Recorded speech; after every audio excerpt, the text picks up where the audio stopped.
Hey, it's NPR's Book of the Day. I'm Andrew Limbong. When I was in high school in the mid 2000s in Brooklyn, I hung out with these girls who were obsessed with gay fan fiction. This was pre Tumblr, very Web 1.0, and they'd talk about the websites they were on and the stories they were reading. And I was thinking about them because today's book, Idlewild, features these two teen girls in 2000s New York, similarly obsessed with homosexuality. And in this interview with Here and Now's Deepa Fernandes, author James Frankie Thomas says something both enlightening and kind of funny about that era and that obsession that has me, let's say, looking back curiously. Anyway, that's all after the break. This message comes from Apple. Apple Gift Card is a practical gift that unlocks a world of entertainment and fun. You can send it via email or give a physical card to your loved ones, friends, or family. They can use Apple Gift Card to buy Apple products, accessories, apps, and games. But they can also use the funds to pay for music, movies, TV shows, and more. Visit apple.com for details and to send Apple Gift Cards to your friends and family this holiday season.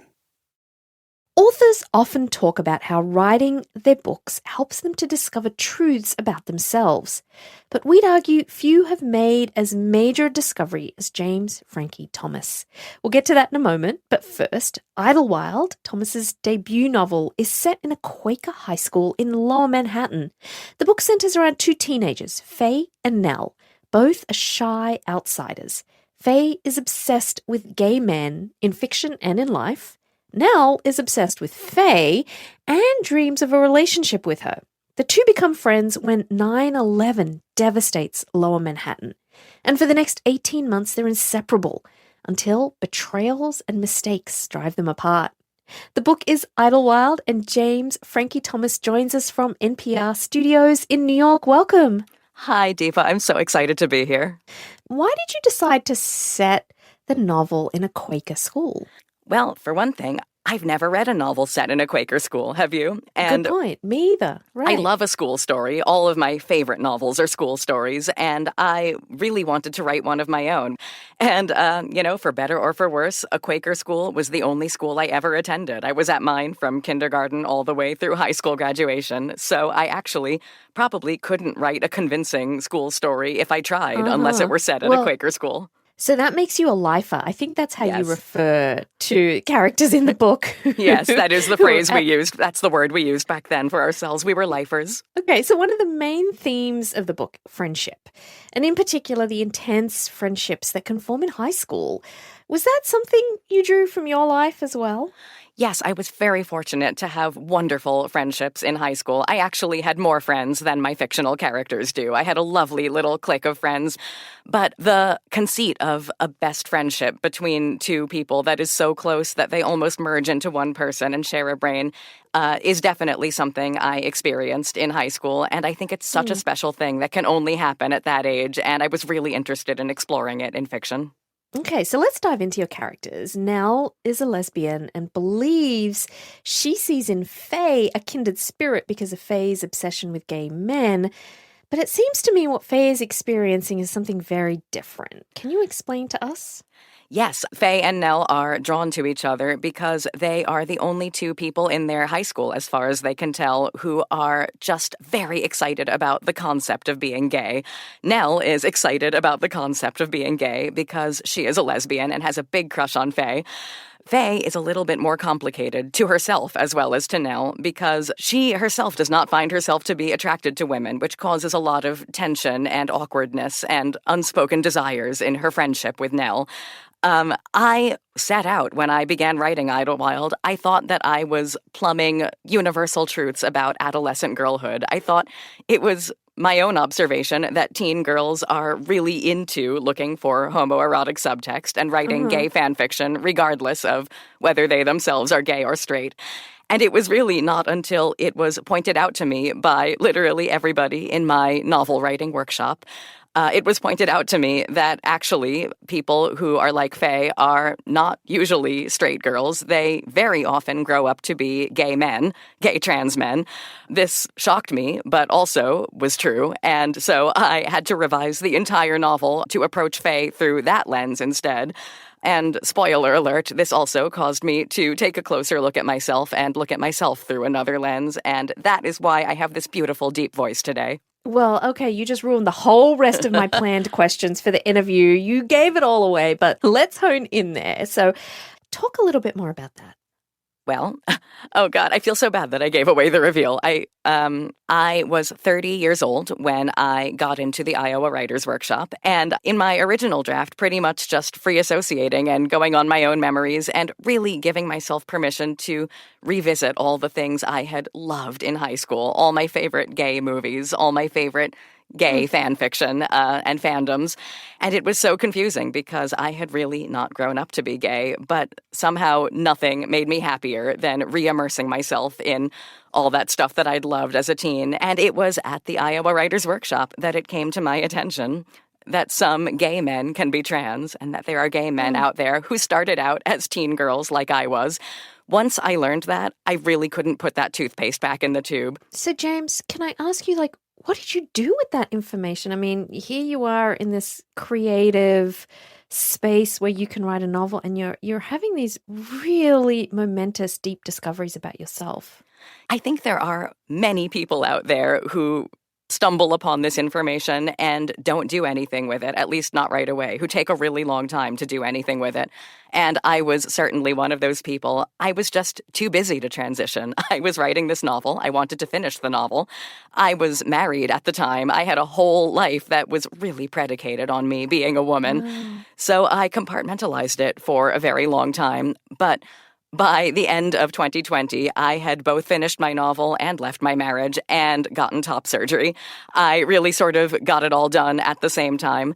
And I don't think I could have done one without the other. I could not have transitioned if I hadn't finished the novel, but I don't think I could have finished the novel if I hadn't transitioned. Why do you think it took you being 30 years old, like you went that long in your life, to be able to, was it just the quiet space of being able to be with yourself that allowed you to really be so introspective?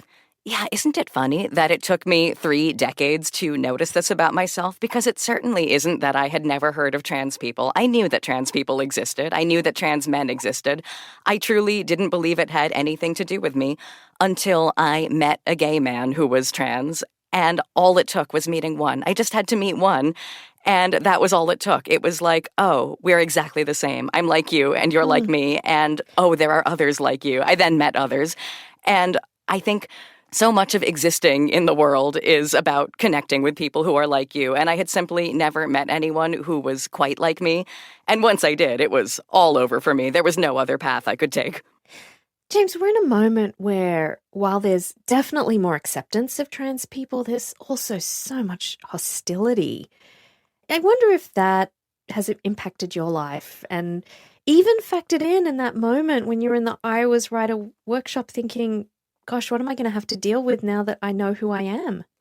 Yes, that's something that has changed very rapidly several times over in the last few years.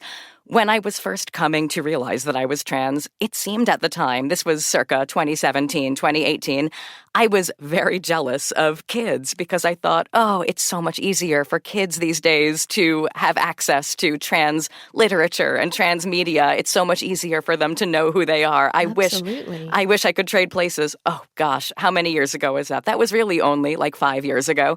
And now I just have so much pain on behalf of trans kids because they have become so politicized and such a target. They are now exposed. I mean, that came along with the increased visibility of trans people is they became more exposed. And I just feel terrible that I ever thought that they had it better than me because for a very long time, it has been difficult to be a trans child in one way or another. And it is, I'm afraid, going to continue to be difficult for a very long time, though I know we are all trying our very best to protect them as best we can.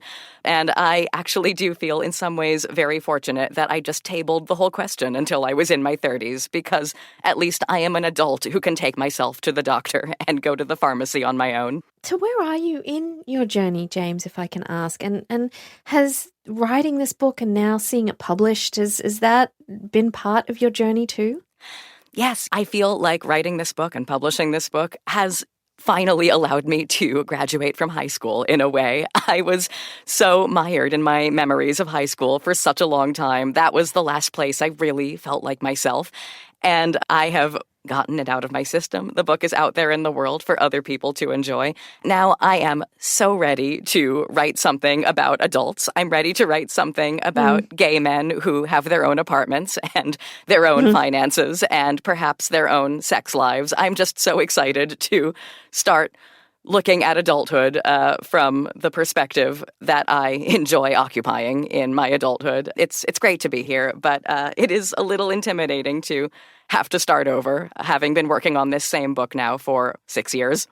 Well, it is out in the world. It is called Idlewild. We're talking with James Frankie Thomas, author of Idlewild. Thank you so much for really sharing with us so personally. I appreciate that.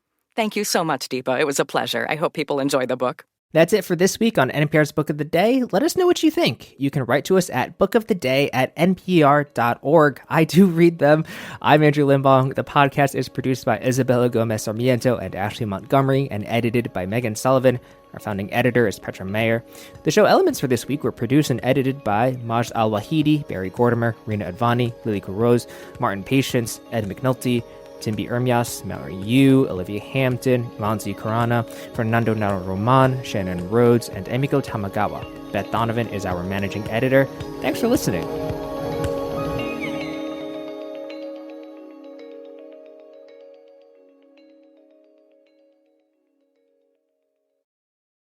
Do you want in on a secret? Like why your favorite pop star is so popular? Or why a makeup fad is suddenly sweeping your feed? It's that none of these things happen by accident. On the It's Been a Minute podcast, I don't just tell you what's trending. I dig deeper to find out why. Join me, Brittany Luce, on It's Been a Minute from NPR. Support for NPR and the following message come from Rosetta Stone, the perfect app to achieve your language learning goals no matter how busy your schedule gets. It's designed to maximize study time with immersive 10-minute lessons and audio practice for your commute. Plus, tailor your learning plan for specific objectives like travel. This holiday season, get Rosetta Stone's lifetime membership for 50% off and unlimited access to 25 language courses. Learn more at rosettastone.com/NPR. Support for NPR and the following message come from Sundance Institute. The Sundance Film Festival is coming to Utah January 18th through 28th, with online screenings January 24th through 28th. Visit festival.sundance.org for information on tickets and more.